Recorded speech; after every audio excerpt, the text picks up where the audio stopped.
Hey guys, Louis V here from Vinyl Latte. It is a little after 9 on Monday night, and I'm getting ready to go pick up Shane from the airport.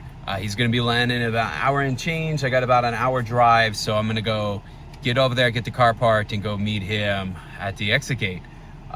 Yeah, so this should be a lot of fun. As I mentioned before, Shane's going to be helping us with the move, helping us get the system packed up, getting all the rest of the records packed up, and then getting everything over to our new place in Central Florida, and then helping me work the room. So he's actually going to be here for 2 months to help get us reestablished. He's also going to be doing some tours. He's going to go visit Charles Kermis and Julian Margulis. So he's going to have some things on his own. But yeah, guys, I'm going to go head out to the airport, and hopefully the next time you see me, you'll also see Shane as well.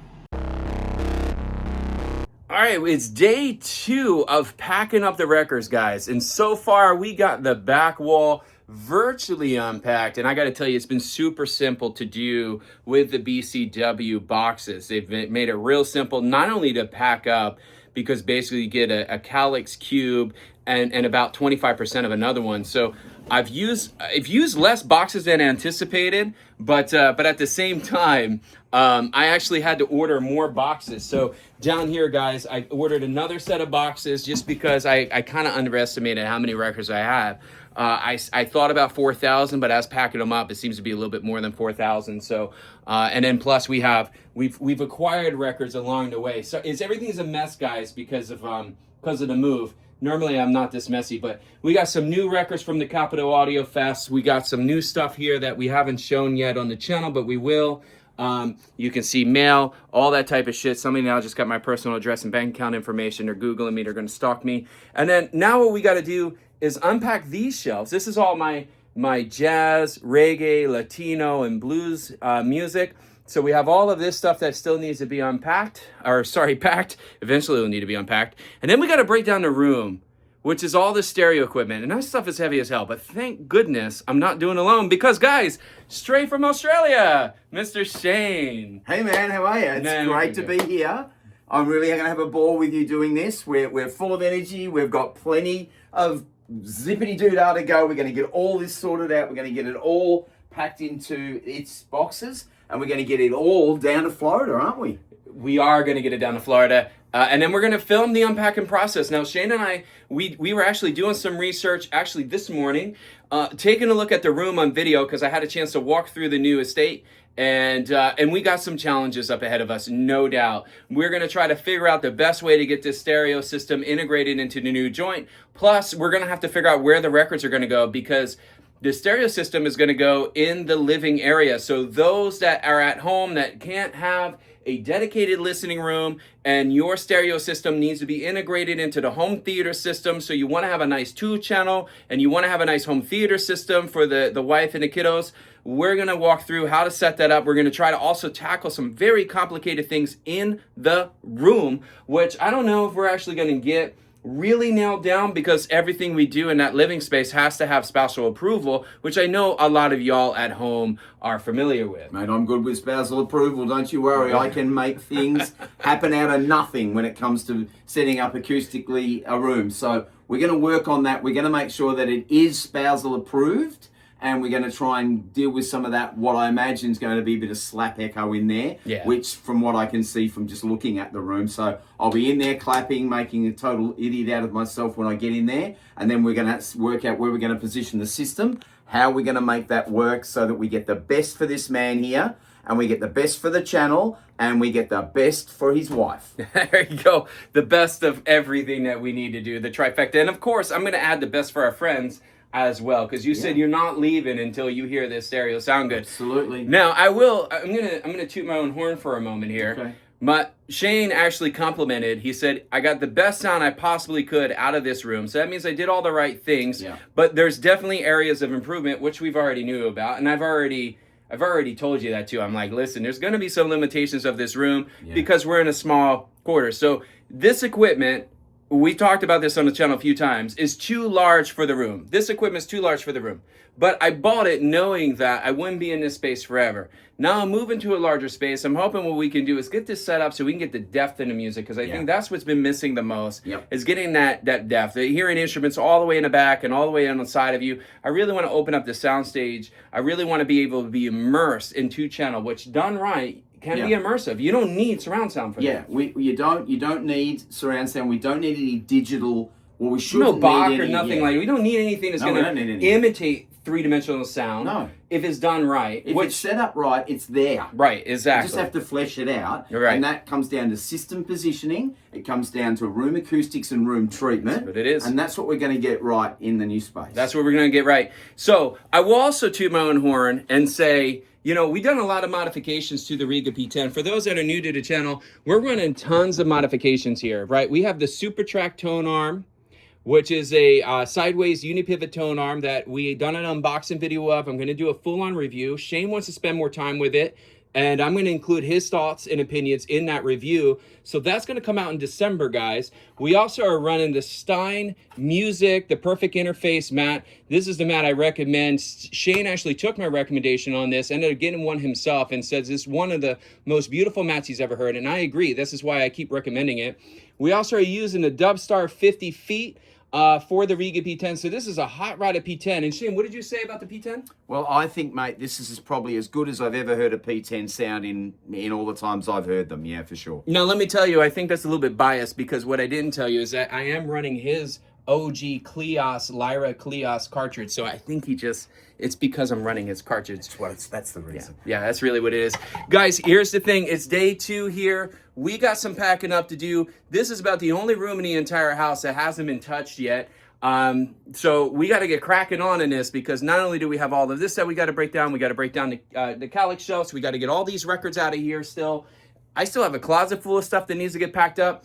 My desk is filled with crap that needs to be packed up. So we got a couple hours in this room. We're going to time lapse record that for you so you can see us breaking that down. And then the next time I chat with you, I think we're going to probably be loading, right? I think we're going to be loading stuff up. I think we're going to be loading stuff in the truck and getting ready to head down south. Yes, yes. I tell you what we are going to do is I think we're going to play one more song in this room together, almost like a goodbye. Yeah. You know, playing a little bit of an homage to the room. No tears, mate. No tears. It is emotional. I told him this morning over a cup of Joe that I'm almost ready to cry, because this has been my safe haven, my sweet spot, my serenity spot for so long. And it's a familiar place. It's a place I spend most of my time at. And it is actually really bittersweet that I'm leaving here. But I'm excited for new things. And what I think I'm really the most excited about is hopefully getting some better sound out of this, equipment that's been kind of almost overpowering the room at this point. But I'm nervous at the same time, because I know we have a lot of challenges that we need to overcome to get sound. And I'm worried that we're still not going to get the best that we are able to get from the equipment, because dealing with rooms. And for you at home that keep investing in upgrades, and you keep investing in new components, and you keep investing in new turntables and preamps and phono preamps and new speakers, let me tell you, the biggest component you're neglecting most likely is your room. Try to get that room under control, because that's going to give you the biggest benefit for your dollar. Usually things like room acoustic treatment and things like that, it's not terribly expensive compared to buying like an amp or a turntable or a new cartridge. Get that baseline done right, and then you can worry about getting your components upgraded. As I say on my channel, and I'll say it here on Louis' channel, the body of the room is the body of the instrument to which we listen to our system in. If we don't get the body of the instrument right, we can never get the best out of our system. That's true. That's true. Well, guys, we're going to play one last song. I want you to take a guess. Put in a comment what you would play. If you had to pack up your room today, it was the last song you're ever going to play in your listening room before you left and got to a new space, what would be that song? I'm so curious to hear that. Drop it in the comments below, because I'd love to hear what your farewell song will be. And we're going to play our own. I'll tell you what ours is later in the video. I'll tell you what we ended up deciding to play as the farewell song, because I think whatever song we choose will also be come a little bit of the bass line when we get moved. So we can really tell the difference, right? We'll record the song so we can really tell the difference and make sure that we hear it the way that it should be heard, like an A-B comparison kind of thing. I think that's it, man. I think we just got to roll up our sleeves, which are already rolled up because we're wearing short sleeves, and just start packing. Yeah, I'm with you, brother. Let's go. All right, Mr. Shane Stevenson from an Audiophile, guys, and we'll see you in a bit. Enjoy the time lapse of us busting our butt to get this room packed up.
Hey everyone, it is day 3 of the big move, and we are kind of in crunch time today. We are pushing to get all of the big furniture out of this room and the entire house.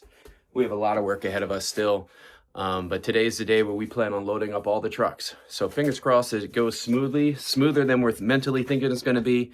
But day 3 of the big move is what it takes to not only move a listening room, but an entire house.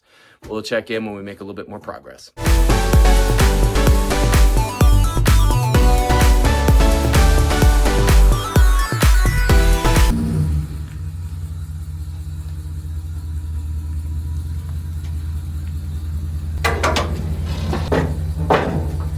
All right, guys, we are kind of done with upstairs. I mean, we still got a lot more to do, but all the stereo equipment is now officially packed up, and we have the empty U-Haul here that we're gonna start loading up. So we're starting to load up some of the audio equipment that we have in the room here. I got my trusty mate Shane, Mr. Muscles is what we're calling him these days.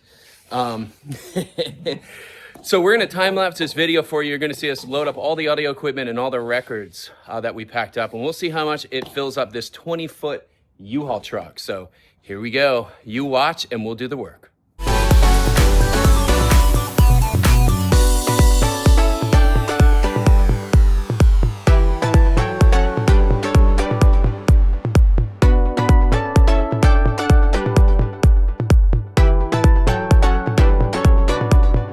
Well, we're back in the listening room with 2 of my brothers, Josh and Shane, breaking down the shelving. Yeah, now it's just a plain wall. What used to be the backdrop of thousands of records is just now nothing more than just a plain blank wall. Can I just say something here? I have no idea how these shelves could actually, because these don't weigh anything, how these shelves could hold that much weight. Because I've lugged all those records out in the truck today and they weigh a lot. See that? We stumped the Aussie.